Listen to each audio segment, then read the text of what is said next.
Chemistry के इस खूबसूरत क्लास में आपका स्वागत है। आज हम क्वेश्चंस आंसर के माध्यम से कुछ टू द फैक्ट पॉइंट और कॉन्सेप्ट को सीखने का प्रयास करेंगे, क्योंकि ऐसे क्वेश्चंस एग्जाम में पूछे जाते हैं। तो चलिए क्लास को शुरू करते हैं। पहला क्वेश्चन है कि परमाणु क्रमांक क्या दर्शाता है। यानी कि जो भी परमाणु होता है, आवर्त सारणी में जितने भी परमाणुओं की खोज हुई है, पर्टिकुलर उनको एक नंबर दिया गया है। उसी नंबर के आधार पे उनको आवर्त सारणी यानी पीरियोडिक टेबल में स्थान दिया गया है। तो यहाँ पे बोला गया है कि जो परमाणु क्रमांक है वह एक्चुअल में क्या दर्शाता है, क्या इंडिकेट करता है। तो इसका आपका राइट आंसर हो जाएगा ऑप्शन नंबर सी। यानी कि जिस परमाणु क्रमांक को जो भी नंबर मिला है वह उसका प्रोटॉनों की संख्या को क्या करता है, दर्शाता है। मान लीजिए कि अगर हम आवर्त सारणी में पहले तत्व की बात करें हाइड्रोजन की, तो हाइड्रोजन का परमाणु क्रमांक 1 है। हीलियम की बात करें तो हीलियम का परमाणु क्रमांक 2 है। लिथियम 3, ऐसे बढ़ते जाएंगे। तो जो यहाँ पे 1 2 3 करके इंक्रीज हो रहा है, यानी इस सभी परमाणुओं का यह परमाणु क्रमांक है। यही परमाणु क्रमांक प्रोटॉन यानी कि इस परमाणु में प्रोटॉनों की संख्या को क्या करता है, रिप्रेजेंट करता है, दर्शाता है। और परमाणु क्रमांक भी जो होता है प्रोटॉनों की संख्या के बराबर होता है। और जो प्रोटॉन होते हैं उस परमाणु में इलेक्ट्रॉनों की संख्या के बराबर होते हैं। यानी कि कोई भी परमाणु में जितने प्रोटॉन होंगे उतने ही इलेक्ट्रॉन होंगे। अगर सोडियम की बात करें तो जो सोडियम का परमाणु क्रमांक होता है वह 11 होता है। तो इसका मतलब यह है कि सोडियम में 11 प्रोटॉन भी है और 11 इलेक्ट्रॉन भी है। उसके साथ में एक कॉन्सेप्ट भी है, अगर कोई भी परमाणु अगर न्यूट्रल रहेगा तभी ये पॉसिबल है। यानी कि प्रोटॉनों की संख्या इलेक्ट्रॉनों की संख्या के बराबर है। न्यूट्रल होने का मतलब यह है कि इस पे किसी भी परमाणु पर किसी भी प्रकार का कोई चार्ज ना हो, यानी ना ही पॉजिटिव चार्ज हो और ना ही निगेटिव चार्ज हो, तभी तो यह इलेक्ट्रॉनों की संख्या प्रोटॉनों की संख्या के बराबर होगा। अगर या तो इस पे निगेटिव चार्ज या पॉजिटिव चार्ज हो जाएगा तो यह संख्या आगे पीछे भी हो सकती है। जैसे मान लीजिए कि सोडियम है, सोडियम पे Na प्लस हो जाए, यानी 1 प्लस हो जाए, तो यहाँ पे जो सोडियम है वह एक इलेक्ट्रॉन को लूज कर चुका है, एक इलेक्ट्रॉन को त्याग चुका है। तो यहाँ पे इलेक्ट्रॉनों की संख्या प्रोटॉनों की संख्या के कतई बराबर नहीं होगी, क्योंकि जो आपके परमाणु होते हैं उनका जो नाभिक होता है उसमें प्रोटॉन और न्यूट्रॉन पाए जाते हैं, और जो उसका आउटर मोस्ट सेल होता है यानी बाहरी सेल होता है उसमें इलेक्ट्रॉन पाए जाते हैं।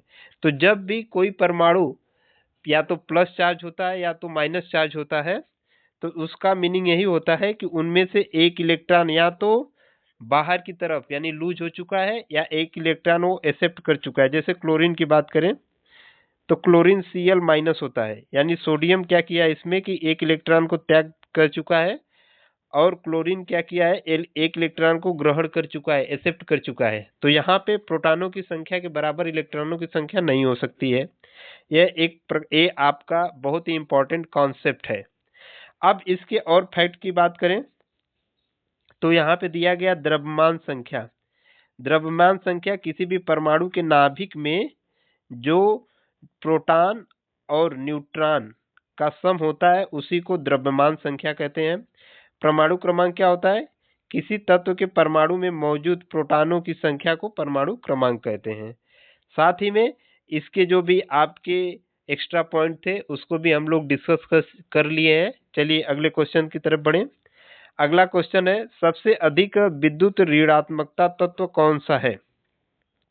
तो इसका राइट आंसर हो जाएगा option number B, fluorine. Fluorine सबसे अधिक विद्युत ऋणात्मकता होता है, क्योंकि यह इलेक्ट्रॉनों को आकर्षित करने की क्षमता इसमें ज्यादा होती है और यह बहुत अभिक्रियाशील है। यह आवर्त सारणी में ऊपर की तरफ दाईं ओर स्थित है, यानी यह हाइड्रोजन परिवार का तत्व है। जो फ्लोरीन है वह हाइड्रोजन परिवार का पहला तत्व है। विद्युत ऋणात्मकता की बात करें तो यह एक क्षमता होती है जो किसी भी परमाणु के द्वारा इलेक्ट्रॉनों को अपनी ओर खींचना या आकर्षित करना विद्युत ऋणात्मकता कहलाती है। जो विद्युत ऋणात्मकता होती है वह आवर्त सारणी में बाएं से दाएं चलने पर बढ़ती है और समूह में ऊपर से नीचे चलने पर घटती है। अगला क्वेश्चन है, आयनिक बंध कैसे बनता है? इलेक्ट्रॉनों के साझा करने से, इलेक्ट्रॉनों के खोने या पाने से, या प्रोटॉनों से, या न्यूट्रॉनों से। तो इसका राइट आंसर हो जाएगा इलेक्ट्रॉनों के साझा करने से आयनिक बंध बनता है। अब जान लेते हैं आयनिक बंध होता क्या है। तो आयनिक बंध जो होता है वह एक परमाणु इलेक्ट्रॉन देता है और दूसरा परमाणु इलेक्ट्रॉन लेता है, तो उनके बीच एक आकर्षण बनता है, इसी को हम लोग आयनिक बंध कहते हैं। जैसे यह बनता कैसे है, अगर एक मेटल होगा और एक नॉन मेटल होगा तो धातु इलेक्ट्रॉन यानी कि जो भी मेटल होता है वह इलेक्ट्रॉन को लूज करता है और जो नॉन मेटल होता है वह इलेक्ट्रॉन को एक्सेप्ट करता है। तो जो धातु होता है वह धनायन बनने की प्रवृत्ति रहती है, यानी जब आप इलेक्ट्रॉन का लूज करेंगे, जो भी मेटल होगा इलेक्ट्रॉन को लूज करेगा तो वो पॉजिटिव हो जाएगा, यानी किसी भी परमाणु से अगर इलेक्ट्रॉन आपका रिलीज होता है, निकलता है, तो वह क्या करता है कि पॉजिटिव बन जाता है। लेकिन जब इलेक्ट्रॉन किसी परमाणु को एक्सेप्ट करता है तो वह निगेटिव चार्ज उस पर आ जाता है। तो इसी के बीच में जो आपका आकर्षण बंध होता है उसी को हम लोग आयनिक बंध कहते हैं, क्योंकि इसमें होता है कि विपरीत आवेश का आकर्षण होता है। जैसे यहाँ पे उदाहरण में दिया गया है NaCl। NaCl की बात करें तो जो सोडियम और क्लोरीन की यहाँ पे बात की गई है, तो जो सोडियम है यानी Na है, यह आपका मेटल है, क्लोरीन आपका नॉन मेटल है। तो जो Na है यह एक इलेक्ट्रॉन क्लोरीन को देगा और क्लोरीन इसके इलेक्ट्रॉन को एक्सेप्ट कर लेगा, यानी यहाँ पे Na प्लस का चार्ज आ जाएगा और Cl माइनस का चार्ज आ जाएगा। तो इस प्रकार का जो बॉन्ड बन रहा है यही आपका आयनिक बॉन्ड होता है, आयनिक बंध होता है।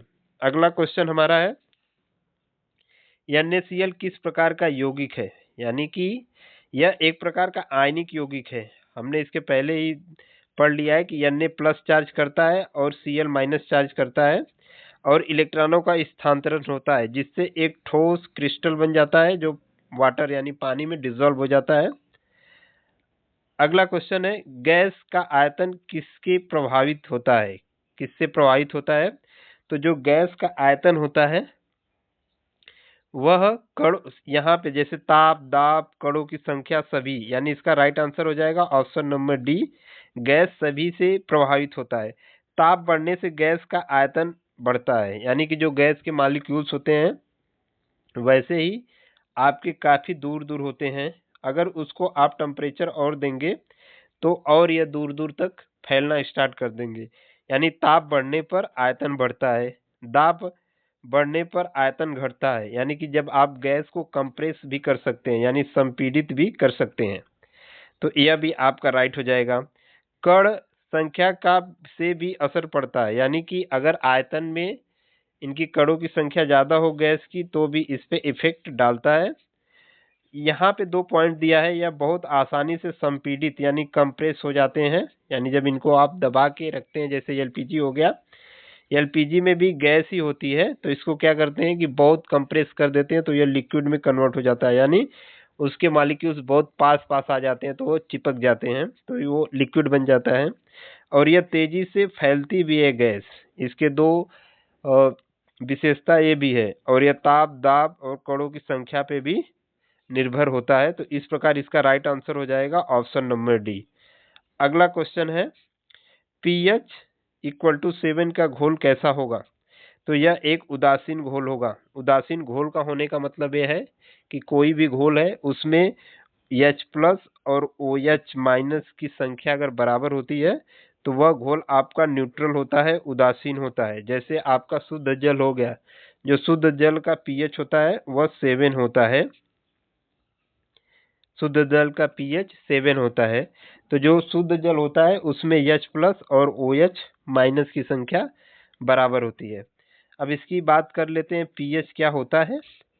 पीएच एक वैल्यू होती है जिससे किसी घोल की अम्लता यानी एसिडिटी और क्षारकता बेसिसिटी को मापा जाता है, यानी यह बताता है कि घोल कितना अम्लीय है या क्षारीय है।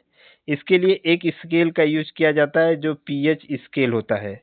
पीएच स्केल का उपयोग किया जाता है। यह स्केल 0 से 14 तक इंडिकेट होता है। इस पे जो रिप्रेजेंटेशन होता है स्केल का, यह 0 to 14 होता है। पीएच का जो रेंज होता है वह अगर पीएच 7 के इक्वल है तो वह न्यूट्रल होगा। अगर वह 7 से कम है यानी 0 to 6 है या 0 to 6.9 है तो वह एसिडिटी यानी अम्लीय होगा। और वह 7 से ज्यादा और 14 तक अगर उसका रेंज रहा तो वह क्षारीय होगा। चलिए अगला क्वेश्चन है, रेडॉक्स अभिक्रिया क्या होता है? ऐसा कोई अभिक्रिया जिसमें आपके ऑक्सीकरण और अपचयन दोनों होते हों, तो इस प्रकार की अभिक्रिया को रेडॉक्स अभिक्रिया कहते हैं। इसका राइट आंसर हो जाएगा ऑप्शन नंबर सी। एक पदार्थ का इसमें ऑक्सीकरण होता है और दूसरे का अपचयन होता है। इलेक्ट्रॉन का स्थानांतरण भी होता है, दोनों साथ साथ, यानी दोनों रिएक्शंस आपके ऑक्सीकरण और अपचयन का रिएक्शंस एक साथ साथ होते हैं।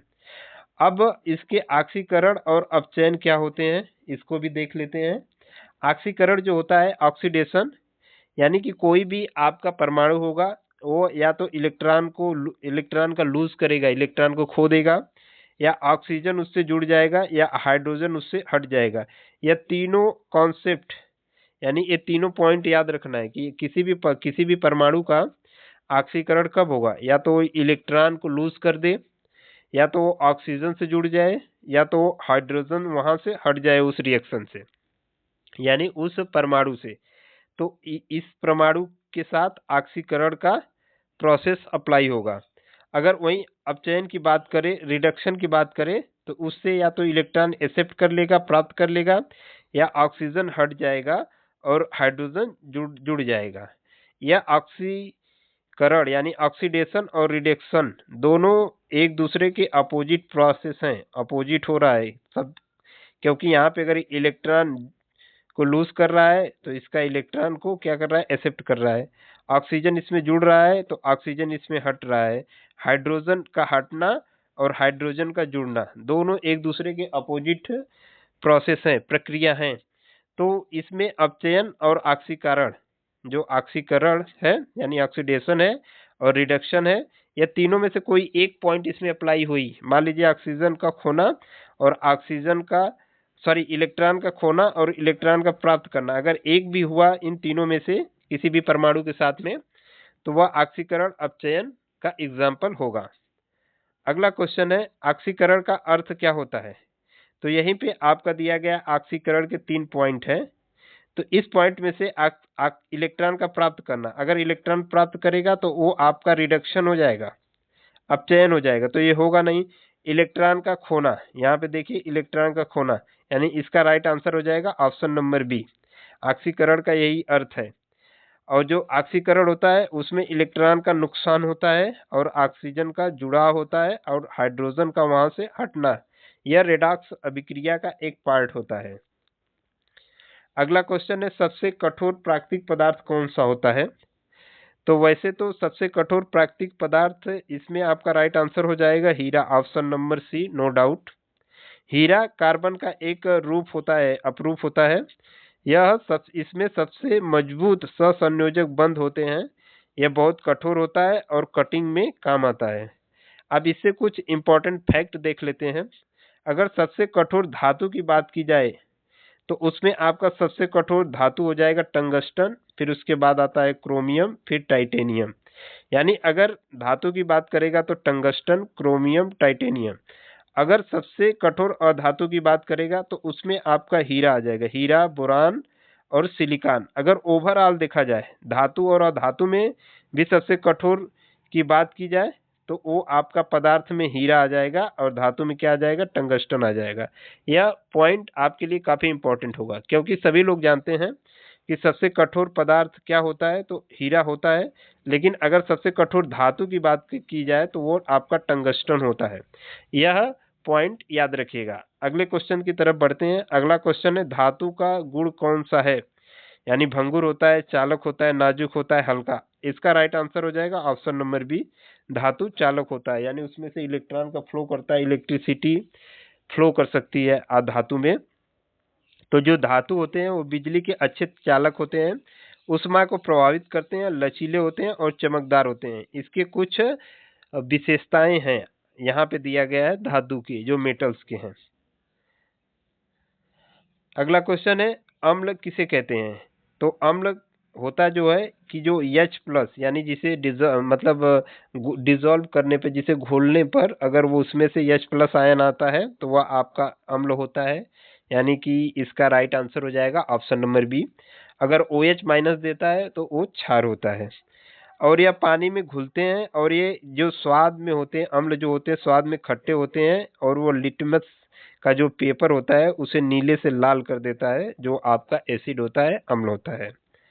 अगला क्वेश्चन है, क्षार किसे कहते हैं? जो OH- देता है, यानी जो OH- आयन देते हैं, यह स्वाद में कड़वे होते हैं, लाल लिटमस को यह नीला कर देते हैं। जैसे साबुन, साबुन जो होता है यह आपका क्षार होता है। इलेक्ट्रॉन का आवेश क्या होता है? धनात्मक होता है, ऋणात्मक होता है, तटस्थ होता है, बदलता रहता है। तो जो इलेक्ट्रॉन का आवेश होता है वह ऋणात्मक होता है। यानी कि जो भी परमाणु के इलेक्ट्रॉन होंगे उनका जो आवेश होगा वह ऋणात्मक होता है, क्योंकि इलेक्ट्रॉन पर निगेटिव चार्ज होता है, यह नाभिक के बाहर रहता है और यह बहुत हल्का होता है, और यह विद्युत प्रवाह में भाग लेता है। यह इलेक्ट्रॉन की कुछ विशेषताएं हैं, क्योंकि विशेषताएं से भी क्वेश्चन आपसे पूछे जा सकते हैं। अगला क्वेश्चन है, आवर्त सारणी में क्षार धातु कौन से हैं? तो जो समूह ए के तत्व हैं उसी को क्षार धातु बोला गया है। जो पीरियोडिक टेबल यानी जो पहला समूह होता है उसमें जितने भी तत्व पाए जाते हैं वह क्षार धातु के एल्कलाइन मेटल के एग्जाम्पल होते हैं, जिसमें आपके लिथियम, सोडियम, पोटेशियम आते हैं। यह बहुत ही अभिक्रियाशील होते हैं। यह एक इलेक्ट्रॉन को क्या कर देते हैं? खो देते हैं, यानी एक इलेक्ट्रॉन लूज कर देते हैं आउटर मोस्ट सेल का, यानी बाहरी सेल का, बाहरी कक्षा का, और यह क्षार बन जाते हैं। अगला क्वेश्चन है, गैस सबसे अधिक संपीड्य क्यों होती है? क्योंकि कण इसके बहुत दूर दूर होते हैं और उसे प्रेस करके, कंप्रेस करके छोटे से भी स्थान तक लाया जा सकता है। उसके जो वॉल्यूम्स होते हैं, आयतन होता है, उसको बहुत कम किया जा सकता है संपीड यानी कंप्रेस करके। क्योंकि व्याख्या में, अगर व्याख्या की बात करें इसके, तो गैस के जो कण होते हैं वो काफी दूर दूर होते हैं, उनके बीच में खाली स्थान अधिक होता है, यह आसानी से दबते हैं, इनका आयतन बदलता रहता है। यानी गैस को आप छोटे से बर्तन में रखेंगे तो वहां तक फैल सकता है, पूरा फैल जाएगा, कवर कर लेगा, और उसे बड़े बर्तन में रखेंगे तो भी पूरी तरह से वो फैल जाएगा। गैस का यह नेचर होता है। अगला क्वेश्चन है, सबसे अधिक अभिक्रियाशील धातु कौन सी है? तो इसमें जो भी क्वेश्चन दिया गया है इसमें इसका ऑप्शन के अकॉर्डिंग राइट आंसर हो जाएगा ऑप्शन नंबर सी, पोटेशियम सबसे अधिक अभिक्रियाशील धातु होती है।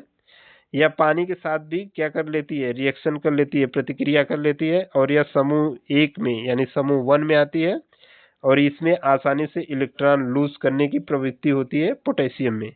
इसका जो रिप्रेजेंटेशन होता है वह के होता है, के से रिप्रेजेंट किया जाता है, जो पोटेशियम का संकेतक होता है।